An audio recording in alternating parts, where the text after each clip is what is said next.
Good morning, friends. I'm Michael Airgood. I'm the Gospel Storyteller at the Churches of the Resurrection Circuit, Clareton First, Gossport, Pine Run United Methodist Churches. We'd love to have you in worship. Today's sermon comes from Mark chapter 1, verses 1 through 8, the beginning of Mark's Gospel. There's a Nigerian author named Chimamanda Ngozi Adichie, and I'm not 100% sure that I got the pronunciation right, but I tried my best. She's popular all around the world. Her books have been bestsellers and translated into languages all around the world.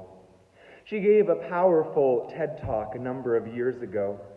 A TED Talk is a short, direct message to an audience. We call it a sermon in the church, but Miss Adichie gave a powerful message about the danger of a single story. She tells her experience at college in America with an American roommate who was excited that she was from the dark continent of Africa. The roommate asked about the poverty and the famine and the malaria and the horrid images she had learned represented Africa. She asked her new Nigerian roommate to play the tribal music for her. And she was terribly disappointed when Chimamanda put on Mariah Carey. Her roommate had only ever heard a single story about Africa. A story of rural hardship and poverty and malaria and darkness.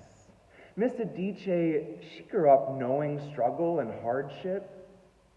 But as the daughter of educators growing up in middle-class suburbs, this was a story of Africa that wasn't familiar to Miss Adichie. A story that seems quite familiar. I mean, even with years of such great encouragement and friends who were from Africa, when I traveled to South Africa for the first time, I will admit that one of the first things I said as we got into our bus outside was just how clean everything was and how horrific that this was the mindset that I had taken. Even as an adult with so many opportunities to know better. I knew many Africans, and still I couldn't divorce that single story that I'd always been told from the reality, or from the realities that exist for all people. You know, in literature they often talk about, people often write a prequel, telling the story before the main character, or they write a sequel. If you write a popular book, of course you want to hear the beginning of the story and the rest of the story, but there's a new movement going on in literary circles where fans are asking authors not to write prequels that could change the story in hard ways, or sequels that could reverse that beautiful ending that brought everything together, but instead to write equals. To write the exact same story, but from a different person's perspective. We know this well because we were given 4 Gospels, equal, but totally different audiences in mind, different storytellers sharing the story of the good news. We need different perspectives in our lives. We need to hear multiple stories. Matthew and Luke, in their Gospels, they tell the Christmas story that we know so well. They tell it a little different. There are some different elements, but Mark starts his Gospel in an entirely different way. He says, this is the good news of Jesus, the Anointed One. Now, in many translations today, they add on the words, the Son of God.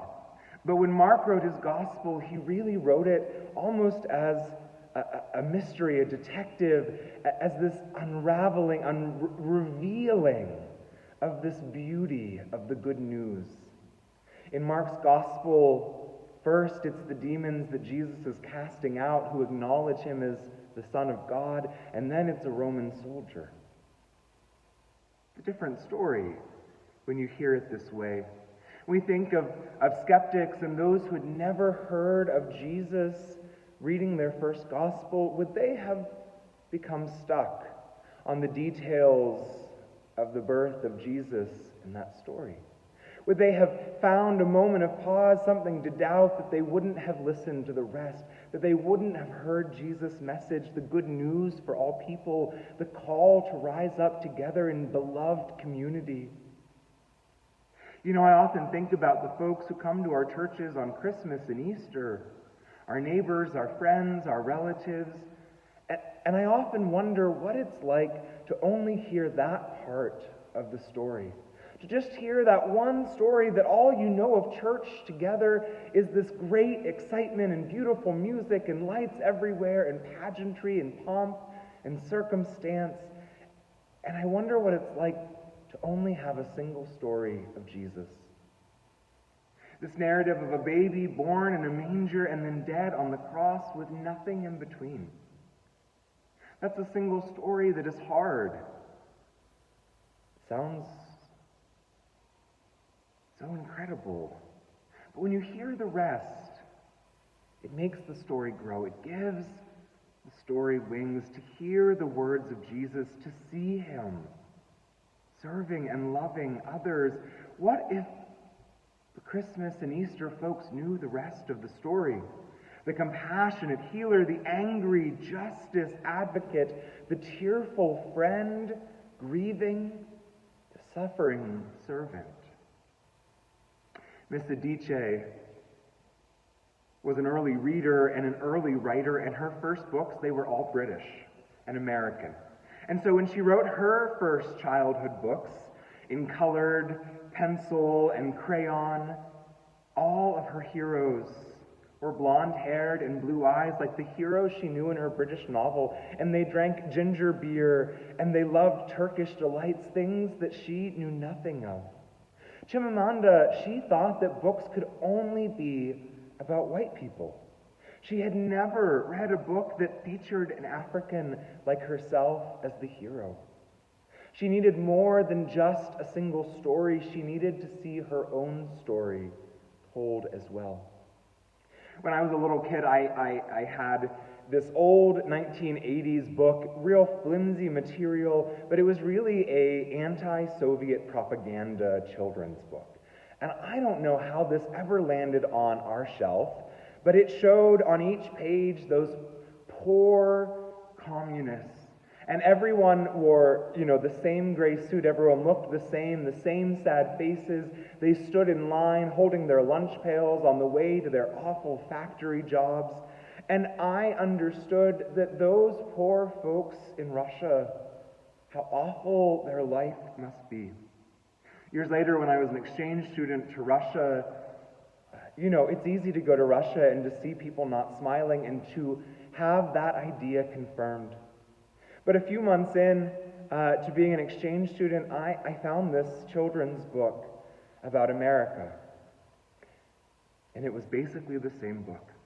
Gray outfits, standing in line, holding their lunch pail, sad faces as those American capitalists went to their job every day that was terrible, but they had to survive.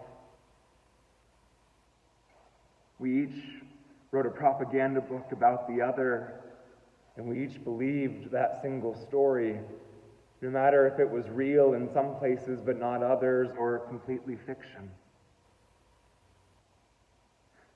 It matters how we hear the story, where it starts and what questions it leaves us with. So why does Mark leave out the miraculous story of Christmas, of the birth of Jesus Christ? Because the people reading Mark, he intends for them to be skeptics, to come to this book without any knowledge of Jesus, and they don't know this story yet. And the birth narrative, this story of Mary in a manger giving birth to Jesus, it requires a lot of faith. We need to trust Mary's story and her fiancé who says he saw the angels too. It takes deep faith to believe in the Immaculate Conception. So Mark starts the story in a way that invites the readers to find their place in the story, to feel like you are right in the thick of it. He knows that after his readers have heard the good news, that they will want to read every word, that they will hear the story of the birth of Christ in miraculous ways. Amen.